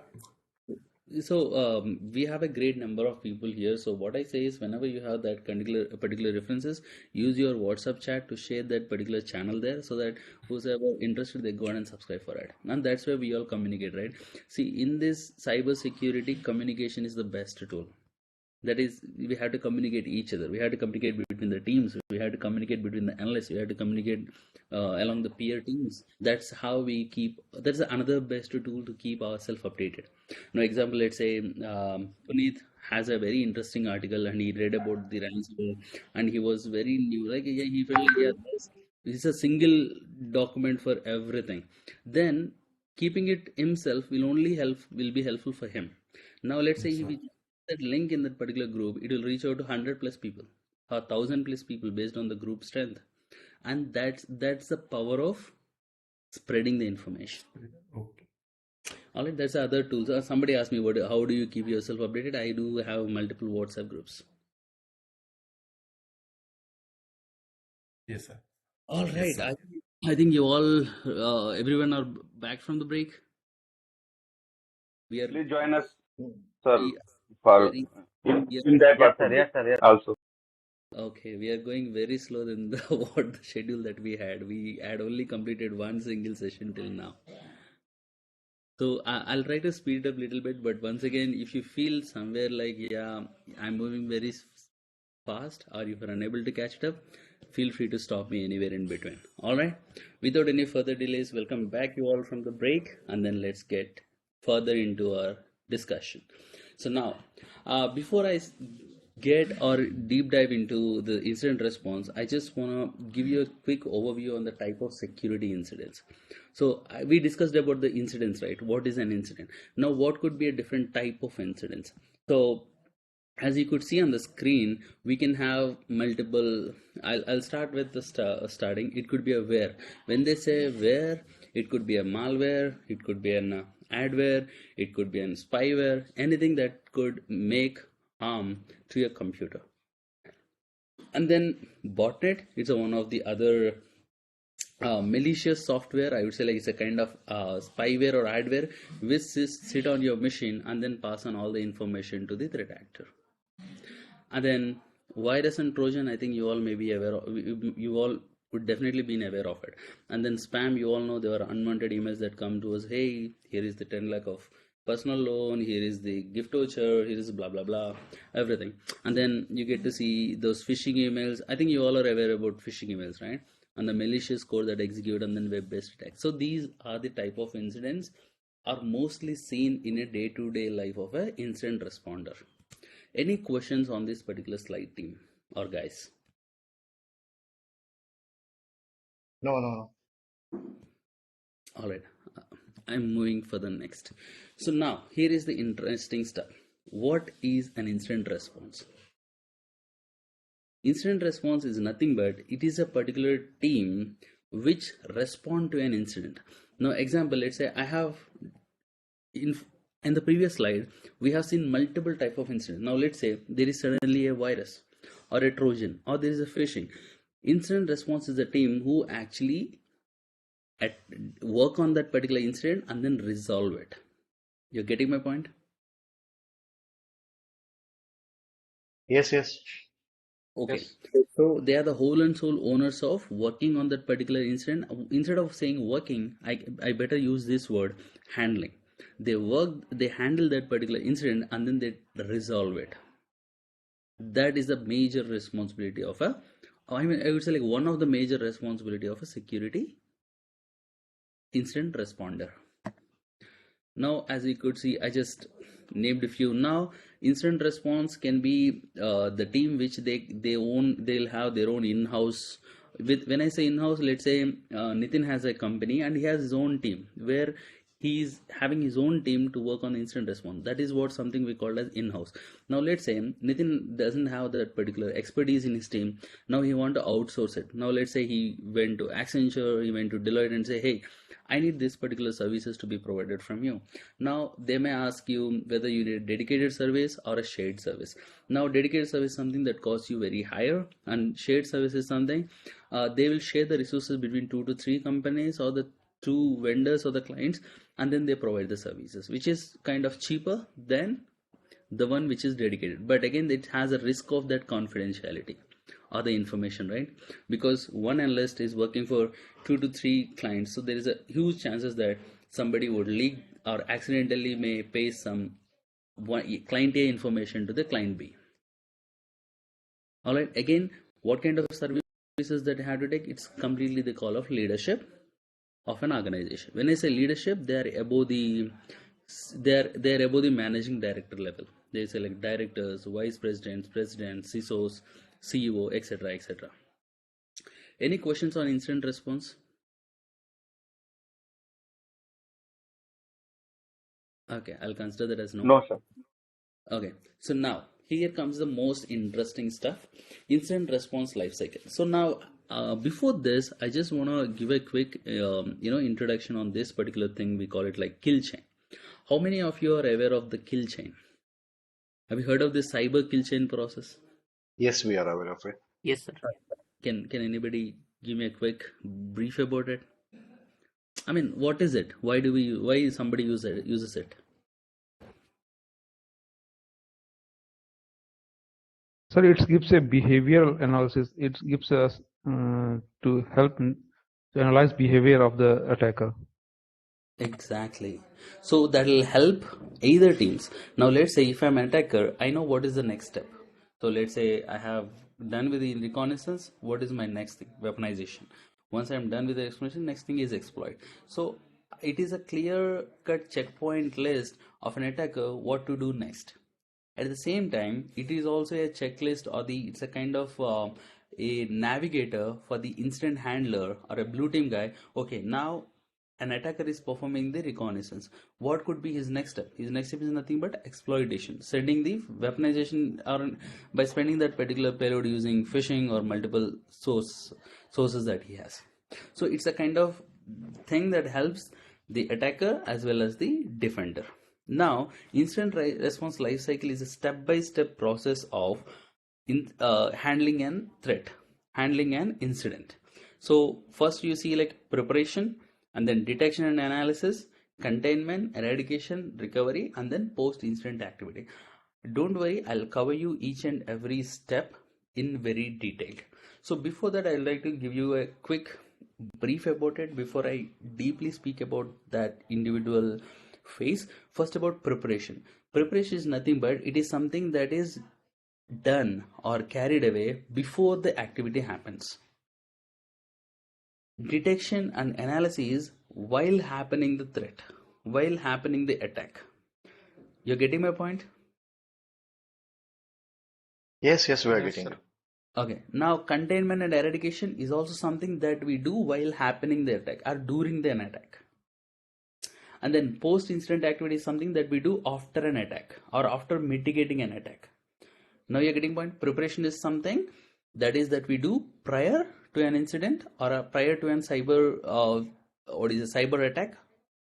And then detection, containment, eradication, recovery is something that we do during an security cyber attack. And then post activity is something that we do after the cyber attack or after the successful mitigation of an attack. Am I clear on this? Yes, sir. Yes, sir. Okay, just follow with me. So first phase is preparation, Preparation. second is detection and analysis, and followed by containment, eradication and recovery, and then post-incident activity. Now I would like to explain you each and every phase of it. So let me quickly take you to the other document which I have, because I haven't thought of, I haven't preferred preparing a documentation for it. Instead I thought of showing you the document live here, and then just ensure that I don't miss any of the content related to it. So all right, let's get into the preparation mode. So as I again said, preparation is nothing but something that we do prior to an attack. Now example, let's say preparation has different things. Now if an example, most of the vulnerable thing in an organization is nothing but an end user. So preparing the end user, because if you see the latest stats, phishing is one of the best used attack vector by the threat actors. So an accidental click on any of the user's machine or the email would definitely lead to the impact. So before that, what we have to do is we have to make ourselves, or we have to make a company to be very adjusted to that security features, and then make sure our security posture is up and compliance all the time. So first, how do we start is, so here as per this particular document, hope you all can see it clear. So here Yes. they have defined the preparation in a different preparation into separate module. First they decide it as instant handler communication and facilities. Now let's say this is a kind of preparation, like example, let's say there was any breach. What are the steps that we have to take? Let's say if there is suddenly we have a ransomware, how do we actually defend it? Suddenly let's say we have a phishing email, how do we actually handle it? So preparation of that particular phase, documenting them, creating a step-by-step activity. You heard of this playbook, runbook, SOPs? Yes. Okay, Yes, sir. creation of all those documents come into the preparation phase. And then moving next one, incident handler communication is nothing but if somebody has already, do we have anybody who already working in the domain? You may heard of this something called escalation matrix or the point of contacts list, or something called on call. So I'll explain you that very clearly. So contact information is must necessary, because we are in such a domain, we can't expect what could go wrong. It could be like any second in an hour, on a day, something could go bad. So, and we are the one work 24/7. So we must know the person from different team who work at that particular time. Even if not, there definitely be a one particular person who will be on call. On call is nothing but he is the one who is responsible to answer your questions on the on call and then provide you the support. So you maintaining all those lists is a mandatory thing. And then incident reporting mechanism. Now let's say there is a cybersecurity response. Let's say there is a ransomware alert. Now SOC will be the first level. They identified, yeah, here is the ransomware. Now they want to know how should I actually report it, because SOC will have different layers, right? L1, L2, L3, and then followed by IR team, and then followed by cybersecurity leaders. So now they must have a process for reporting those incidents, and that is what we call it like incident mechanism. Now, for example, let's say if there is an unauthorized access, there is an unauthorized, let's say there was a virus that has been detected on one of the machine, only one of the machine on the network, then we just sending an email to the customer or email to that particular IR team, hey, we identified this and we have did so and so activities, and then now the virus has been removed from the machine. That is just an email. You can just send it at any time, I mean as soon as it occurs. So the priority of that particular activity will be very low. Now example, let's say there is a ransomware alert that you have seen on 10 machines popping up on your EDR console, and that's the criticality should be high, right? Team, I mean guys, am I moving a little faster? Hope No, you you can go on. Yeah, we're getting you. Okay, got it. So kind of reporting, I mean defining the severity of an incident is something that we have to prior the attack, because use cases are something that we do prior detecting it, right? And that is the priority, or the how to report it is something that we create prior creating. So this is one of the mechanism that we have to do. And then issue tracking system. Now issue tracking system is nothing but, okay, let's say if there is an issue, how do we gonna track it? Let's say there are some, have you heard of this bridge calls, war rooms? No, And sir, then, no. okay, you will come to hear it once you start being in this particular profession. So they are kind of they're kind of things that used to track it. And the smartphone that need to be, so every IR analyst will have a company of, I mean not mandatorily, but they every professional will have a smartphone that need to be carried by each and every team member. That is like company given smartphone where they should be responsible and they should answer each and every call they get for it. And then encryption of the softwares, and then war room, the one which I just said. War rooms is nothing but it's a place where we all from a different teams meet and sit together. It could be a virtual or it could be a physical meeting, but we all sit in a whenever there is an emergency. Whenever I say like, okay, there's a critical cyber emergency, example, we suddenly saw a ransomware on 100 missions popping up here and there, then everybody will stop whatever they're doing, and then every member from the team, different team, will sit in the war room, or they will join in a meeting, and then they'll resolve it till the closure. That is what we basically call as war room. All right. And then secure shortage facilities, it is like kind of evidencing your material, and then where do you save it, where do you have to save the data. That secure backup or secure storage facility is something that you have to check prior handling an incident. Any questions on this particular session, team? Are we clear? How do we prepare those communication aspects? All right, I'll consider that as yes. So moving on to the next one, preparing or incident analysis based on the hardware or the software. Now, example, as I said, digital forensic workstations. So now somebody asked a question, how digital forensics team is actually involved in incident response. So now let's say if there is any mission that has been impacted, or let's say that it was encrypted, then nobody can do anything on it. So that's where forensics teams comes into the picture. They take that particular image, and then they does the digital forensics and see how actually what are the process that has run. They go through each and every key that user has did. They'll try to each and every recover. I would say they will try to trace each and every track of the attacker, not the threat actor. Now, did you get the answer for your question? Yes, sir. All right. Now again, creating the backups for the images, creating the backups for the laptops, creating the backup for the servers. These all comes as a hardware or the software that you have to ensure or the setup prior happening an incident. This is all part of preparation. And again, you can see like spare workstation server. This is what I just said, like backing up them, and then these portable printers and everything, digital forensic software, remote media and everything, these are like softwares that are required to keep ourselves ready whenever there is a breach. It's like just of a tool is, hey, I have this to perform this, I have a particular software to perform now to keep it short, let's see, every analyst should have a laptop for analyzing all the data, simplifying the writing of the reports, right? That is something mandatory. And then every IR team should have a digital forensic workstation where they collect the image of the impacted mission and they perform it. And they should also have a blank removable media where they can grab the data and then put it there, and they should have a portable printer because I don't think now it is required, because it was something that is in the previous era. Now we don't keep anything in the printed documents unless until there is a huge data breach. So everything is like on the e media right now. So packet sneaker and the other protocols to analyze it, because this is nothing but the SIEM or the tools that we need. And the digital forensic softwares, this is like getting some licenses to do it, or let's say hiring a third party team to do the disk forensic analysis.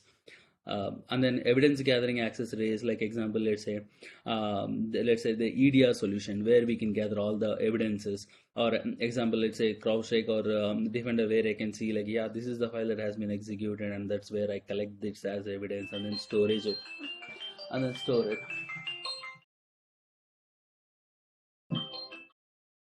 Sorry for that. All right. Any questions on this? Any questions on this software or hardware as part of preparation? Excuse me, sir. Yeah. Yeah, as you said, these all the points are, I think, very relevant. So, can it put this document in the group, sir, so that you will revise later on also? Yeah, definitely. I'll do that. Okay, sir. Thank you.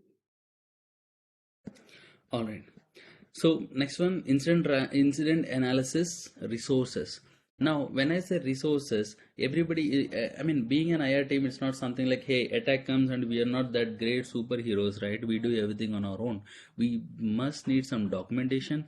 We need definitely the network diagrams. We need the critical asset list. We need definitely the some baselines of the system. We must know how it is basically like understanding the architecture of a company, because let's say suddenly you saw like software that has been installed and then that has been disabling the defender or the antivirus on a machine. Suddenly you realize and you see like hundreds of machines are doing it. If you're not aware about your infrastructure, or let's say it was a part of planned activity, the team is doing it, they're updating any patching, and that is making this antivirus to that is disabling the antivirus or defender, then you will end up sitting in a rabbit hole.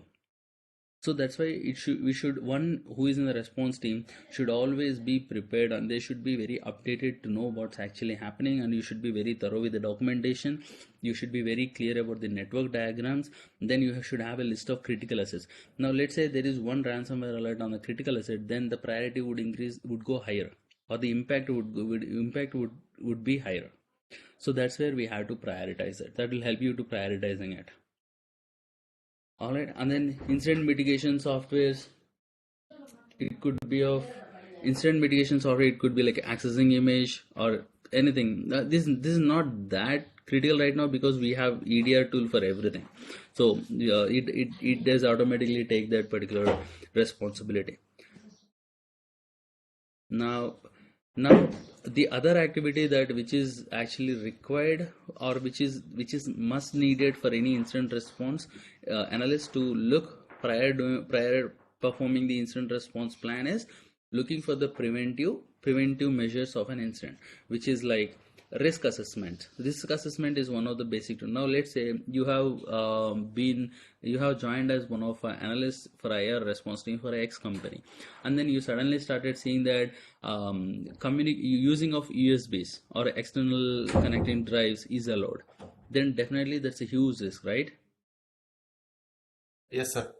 And then let's say you suddenly started seeing like IT team giving the admin rights for each and every user. That is another risk, isn't it? Yes, sir. And you suddenly saw like, yeah, all the users can access Facebook, can access Twitter, can access movie rules, or it can access torrents, it can access all the free websites. Then again, it's a risk, isn't it? Yeah, sir. Yes. Then you suddenly saw like, yeah, I can download anything from the Gmail, or I can send anything from my free email or the Gmail, which is again definitely a huge risk for the organization. So we should always be assessing our risk. what we currently have, what are the security policies, and then what are the risks involved in it, and how do we rectify them, or how do we clear them up. That is what we do, risk assessments. And then coming to the host security. When we say host security is nothing but how do we actually maintain our endpoint.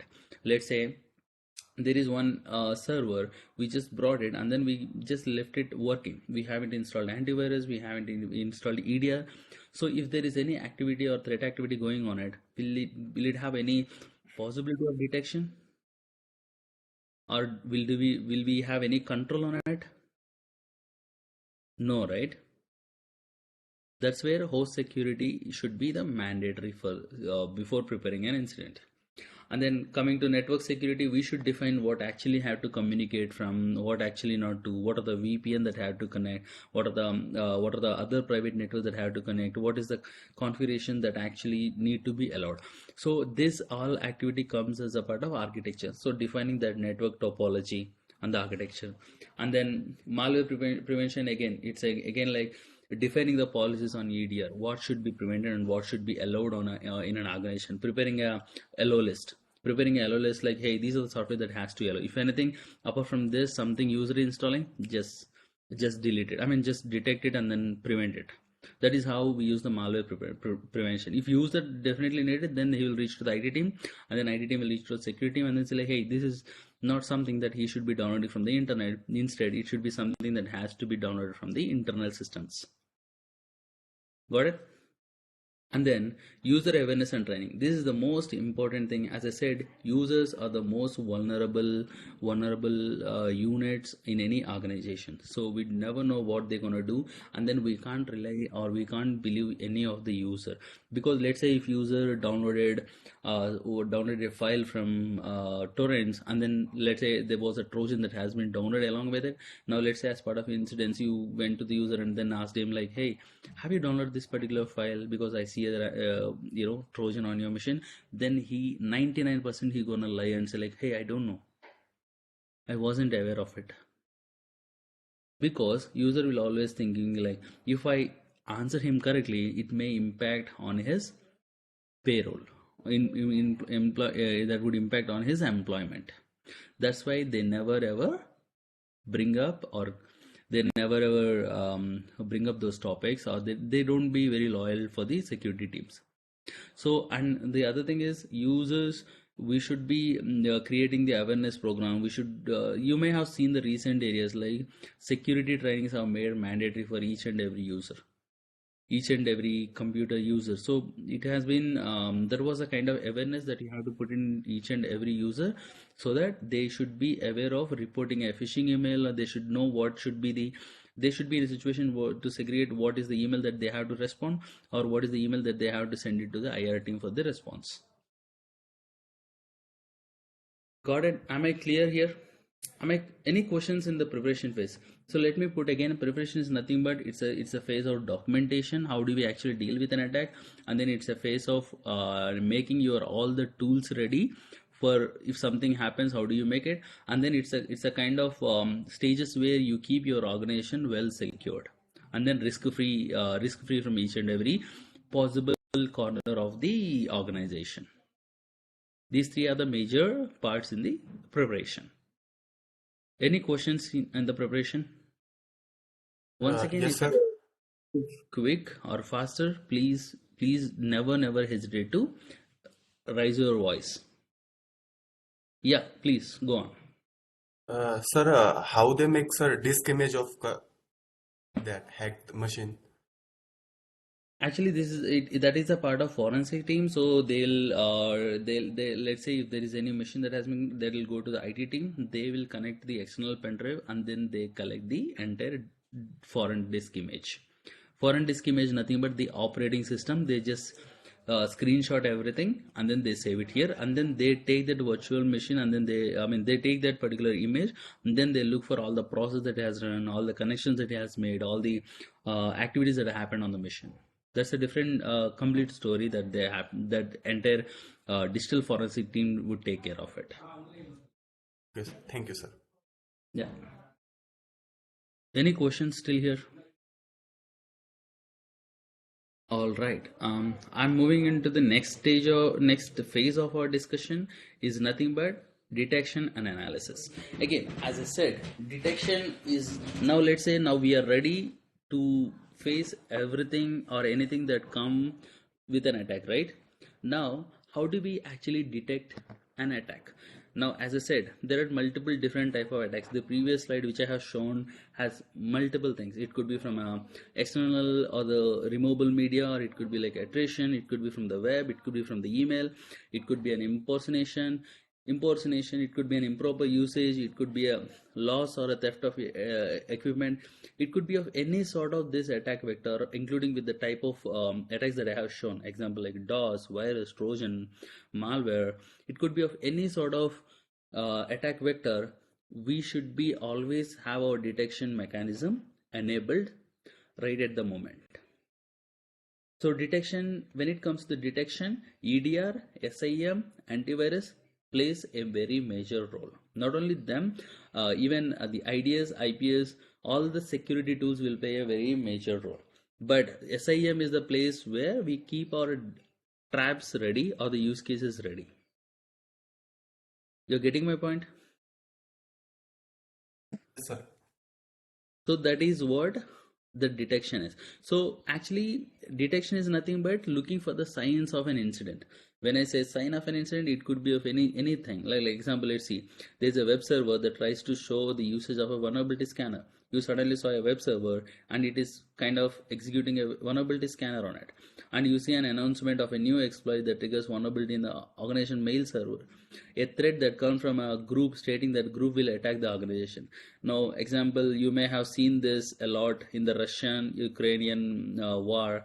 There was a cyber war that happened between Russia and Ukraine, right? Russia has directly challenged Ukraine that yeah, I'll be performing the cyber war, and then it started doing the cyber attacks against it. Even Ukraine also started doing the same.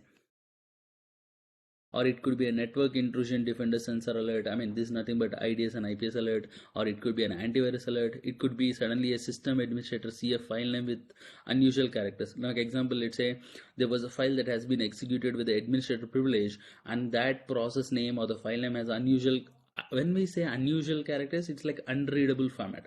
Example, let's say whatever you see here, dark web page or phishing investigation, there's something in a readable format, right? Example, svc host, cmd.exe, schedule task.exe, sc.exe, net.exe, they're kind of readable. Now you suddenly started saying blah blah blah blah .exe, that is something definitely triggers a flag that something is going wrong, and somebody has to take a look of it. And that's where that is how a detection has to set. Or let's say a host records an auditing configuration changes log. For example, let's say this is a part of activity where they clear the tracks. Example, what the attacker do once they are successfully have the goal achieved, then they'll clear their tracks. That's a part of cyber kill chain. Hope you are aware of it, right? So once the successful implementation of an attack, they'll try to clear these tracks so that they never be caught. It's like clearing the evidences. So any record, let's say suddenly you saw like, yeah, there was an audit log that has been cleared from a Windows machine or a Windows server, then that is a clear evidence that somebody is trying to hide some activity. And you see an application log, failed to login attempt, email administrator see a large number of bounced emails. These all are the use cases. These are like typically what you actually could be a malicious thing happening in an organization. Any questions still here? No, sir. Team? Okay. All right. Now I'll show you some of, I was speaking here like the kind of detection mechanism. Now I'll discuss about the logging sources. Now example, if you see IDS or IPS, the log source would be like kind of alerts or the threats that come from that particular machine. If you see the SIMs, they are the correlated events that we create. Now you know how SIM works very well, right? So I don't want to spend much time on it. And you can also get antivirus, you get the alerts from there. And then even file integrity checking software, let's say that somebody has some authorized person modified the files, or he deleted the files, or had some unwanted files in the file share. Let's say suddenly you see an execution file pop up on your OneNote or OneShare. That is something that I have to keep checking. And then third party monitoring service. Now this is the other interesting vector. Now you can see like third party example. Let's say I am working for Nitin. Let's say I am working in HCL, and then I am working for Nitin as a service provider. Now for Nitin, I am a service provider. So HCL is a third party. Now let's say HCL has been compromised. Then there is a huge possibility that it could also there could be a leak of information about the Nitin's organization. Or there is a possibility that I know, like, okay, HCL is providing services for Nitin organization. What I'll do is, instead of hcl.com, I'll try to impersonate that particular domain, like hci.com or hcs.com.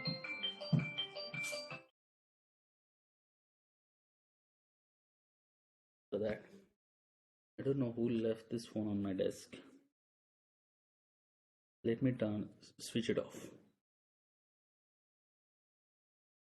All right. Sorry. Apologies for the disturbance. So that was a third-party service monitoring. So we should always monitor the third-party services, like what actually happening in their network, whether they're doing well or they're following the policies correctly or not. We should be always having a track on it, and we should be looking at all the operating system and their logs and services. We should get the logs from the network devices, and we should have all the logs for the network flows and then vulnerabilities, and then people within the organization, and we also look for the people outside of the organization. So these all should be part of our detection analysis. So these are the log sources, and then these are the use cases that we create. You're getting my point? That is how our detection system has to be there. This is nothing but the use cases that we create on SIEM or EDR. Any question on detection, team or guys? No, sir. All right, I'll move on to the analysis, because the phase that we are discussing is detection and analysis. When I say analysis, I'm not a great fan of analysis by discussing it in one document, because analysis is nothing but a style. It's its own style of an analyst, its own style of a particular organization, its own style of particular team. If you see different people, like say example, we have person A, person B, person C, the way they analyze, the style of the analysis will be completely different, right? Nobody will analyze in a similar way, but ultimately they end up with the same kind of findings. So that's why I say, like, analysis is a kind of thing, that style that everybody has on their own, but still they have to, at the end of the day, their objective is same, to find the attacker. So now when it comes to the incident analysis, there are multiple analysis that we have to do. Example, let's say if there is an alert from the networking, then we have to do the network analysis or the network investigation. If there is a file in the question, then we have to do the malware analysis or the file investigation. If there is any command investigation of the PowerShell, then we have to do the PowerShell investigation. If there is any phishing email, then we have to do the email analysis. If there is any EDR analysis, then we have to do EDR alert, then we have to do the EDR investigation and EDR forensic, EDR analysis. And there is any host compromise, then we have to do the host forensics. So incident analysis is something that is a very vast area to connect. If somebody is actually interested in incident response, or interested in incident analysis, and how do we actually analyze the network traffic, analyze the malicious malware, how do we use external open source tools for incident analysis, how do we set up our own lab for the incident analysis, then I'll try to make a separate video, separate session for it, because that topic itself would take 2 hours to cover. If you guys are interested, please let me know. I'll have another separate session on the analysis itself in a different session altogether. Yes, sir. Interested, sir. Okay, interesting. Sure. Please, sir. I'll start on it. Now, next phase that we have in our this incident prioritization, which I just said. So yeah, next one is containment, eradication, recovery. Now, when I say containment, do you understand the word contain? Contain is nothing but stop something.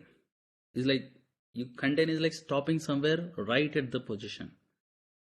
Eradication is something avoid him completely or throwing him away. And then recovery is like bringing back the system normal. Like example, let's say Nitin got fever. Nitin is suffering with fever. And then immediate containment would be what? Taking the injection.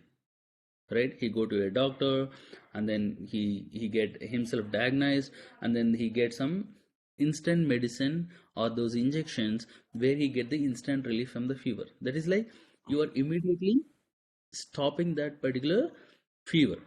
And the next eradication is the medication, the dose that you use for next 1 to 2 days to slowly eradicate that fever or that particular virus from your body. And then recovery is nothing but other 3 to 4 days where you have to eat that healthy food and then get back to the normal. Now you understand what this exactly mean? Yes, sir. Yes. Okay, now let's come into the reality of cybersecurity world. Now let's say you have well prepared documentation, you have everything. Now you have a use case and you suddenly saw a use case which says, hey, host an unwanted, let's say there was a malware execution on one host and you saw like that was the execution that have been deleted. I mean, that was the execution that was detected by the EDR. Now, as soon as you see, first thing that we have to do is you have to stop that particular activity. You have to stop that particular virus or else it will keep on spreading to the other machines, right? Because the current behavior of any virus is lateral movement. So containment is something that you stop the guy right there. So containment is nothing but stopping that particular process or killing that particular process or deleting that particular file from the machine. You're getting my point? Hope you are clear with the containment. Containment is nothing but stopping that particular bad actor moving ahead. Either it could be like stopping the process or that started, or it could be like deleting of the malicious file that has been initiated. It could be a deletion of malicious user that has been created, etc. Am I clear on containment? Hello? Yes. Yes. Okay. Again, once again, if I'm moving very fast, please do let me know. Is this topic little confusing? You want me to elaborate more?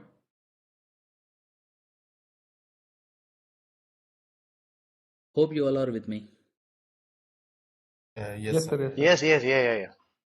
Now moving on to the Yes, sir. Yes, sir. eradication is nothing but once you have stopped the attacker, next you have to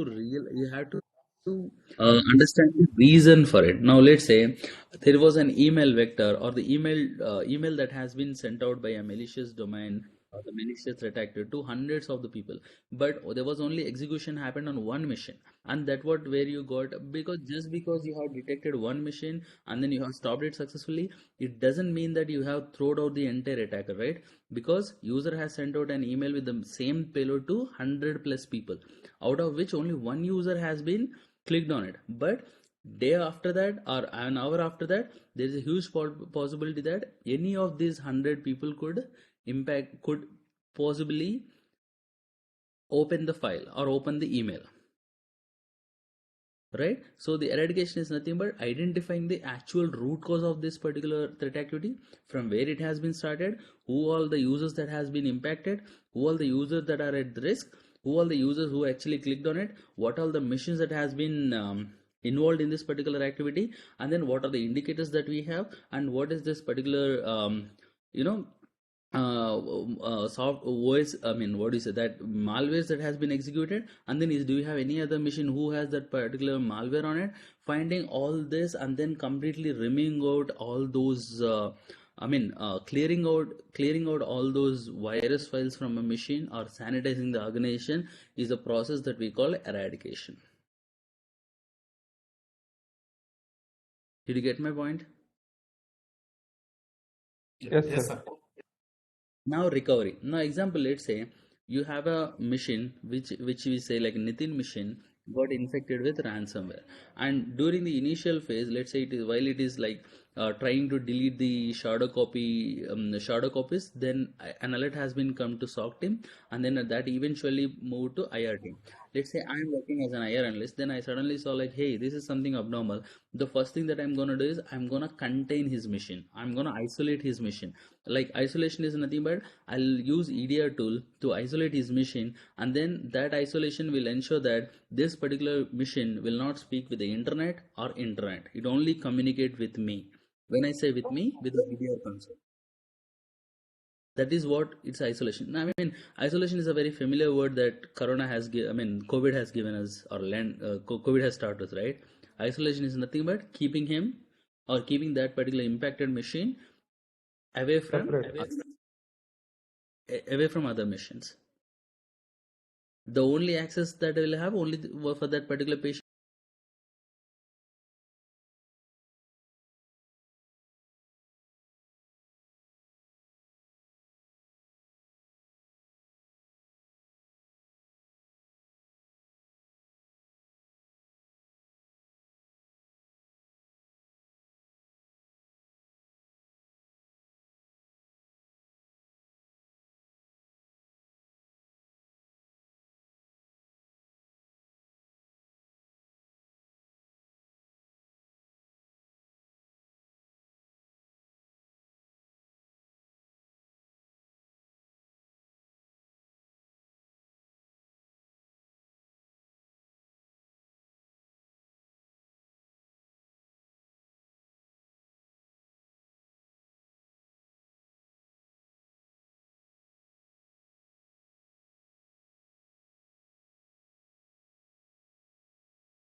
Without any further delay, we'll get started. So first